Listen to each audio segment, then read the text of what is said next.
everybody, 6-Speed Dakota here. In today's project we are changing the dash lights in this 2002 Honda Civic.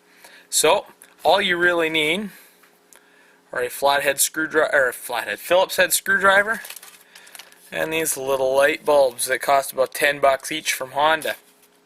So it's a really simple job.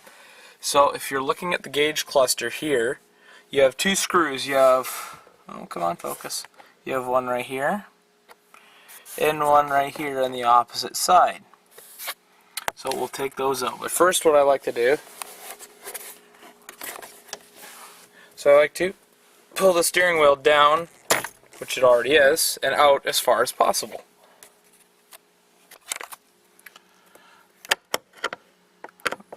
Then we're going to take our screwdriver, and on this kind of angle here, which is how the screw goes in, we're going to loosen both of these screws off. Oops.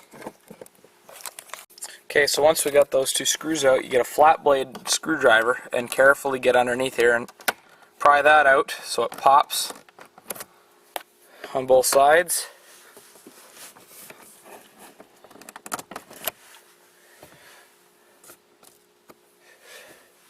Then we take that same flat blade screwdriver, get underneath the top here.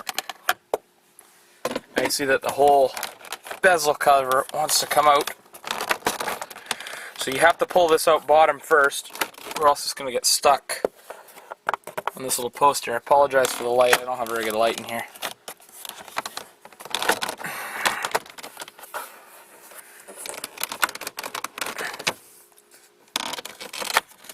It is plastic, so don't be afraid to flex it a little bit. I mean, there we go.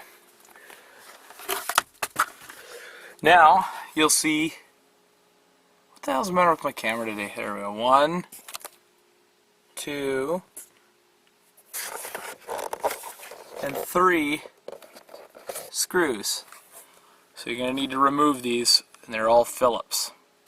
So now that I got those 3 screws out, I just pull the top of the cluster forward, and in doing so, you'll find these 2 clips. You got a blue and a green one.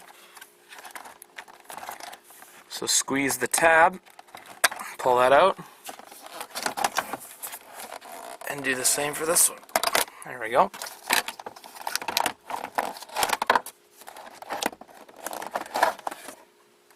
Here's the cluster. So I've actually been in this thing before, and unfortunately Honda didn't have all my lights, so I had to order more. But you can see these here are the lights. So I got one here, one here, one here, and one here to add. So all we have to do, somehow I got to get them out of the bag using only one hand. Fine. Okay, so what we're going to do is we're going to take these little lights. You figure out whichever ones are burnt out, of course, but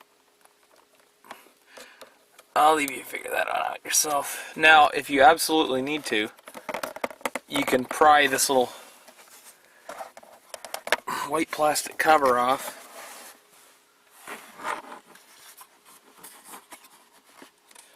By these 4 clips here. One here, one here, one here, and one here.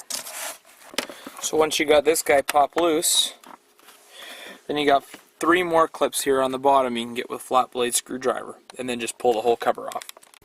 Okay, so now what we do is we just take our lights, which have these little nice convenient handles at the back,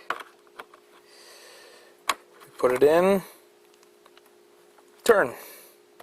That's all there is to it. So I got 2 more to go. Not sure what these ones are, but they were out when I got to them. And if we turn it over on the front side, I believe there are lights for down here underneath the tack, for options this car does not have. So we can leave those ones out, but I got a couple more and then we'll put it all back together. Now, one quick word about this one. It even says blue right there on the printed circuit board, so I wouldn't try put any other light aside from this one. It may be a different candle power. I'm not quite sure what it's for, but just don't mess with it.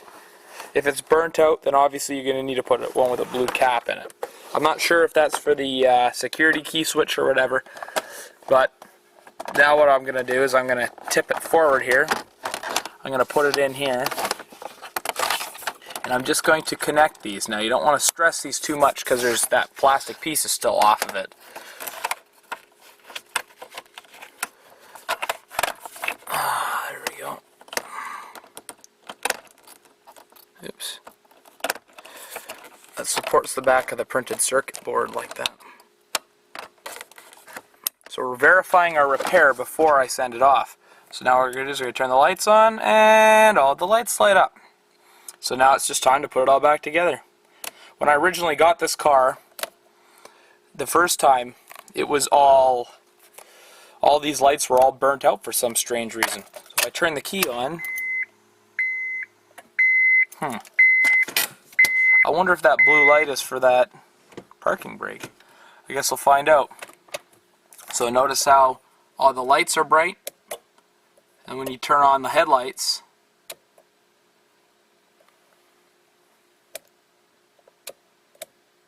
the one in the, I don't know what this thing is called, the Prindle or whatever, goes dark.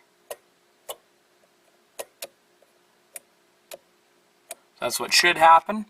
And when we use this guy here, they should go dim and they should go bright. Notice all gauges are working. So that's a good sign. Now we can put it all back together. Okay, so first thing we're going to do is we're going to put this plastic instrument bezel back on. You don't have to take this thing off, but I find it easier if you don't want to use pliers on those lights. And at 10 bucks a piece, I don't really want to use pliers on them. Then we're going to do the exact same thing as we did before. We're going to put the instrument bezel back here. We're going to clip our connectors in.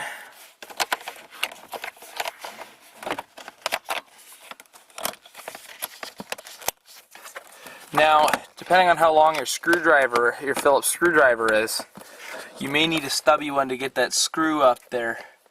Mine's just short enough to where I don't have to. So remember, there are one screw here on the left hand side, and one screw up top here. So reinstall those and we can put the instrument bezel back in. Now it's time for the tricky part. We got to put the bezel back in. So now what we're going to do is we're going to try to start with the bottom here. I'm going to use my thumb and I'm going to push this plastic bit forward. Now that it's down there, we're going to have to pull this down. It should just pop into place. It has to go back just a touch further, but there we go. So we push it all the way back, it should click into place. Oops, why do I keep doing that? Then we're going to put our two screws in, one here and one here. So that's all there is to it. That's all there is to replacing dash lights on a Honda. Now, of course, these lights are a little bit more difficult in here. Most of the dash is going to have to come apart for that one, so I'm not going to cover that one today because it doesn't need any of those. So, thank you for watching. If you have any other requests, I can only really do what comes into my shop here, but I'd be glad to help out and do a video if I can. My Dodge is getting awfully close to needing all the fluids changed, so I'll do a condensed version of the oil change video and the rear end and front end oil change video, the gear oils, and I got transmission and transfer case coming up, so stay tuned for those. I'll get them on as soon as possible. Alright, have a good one.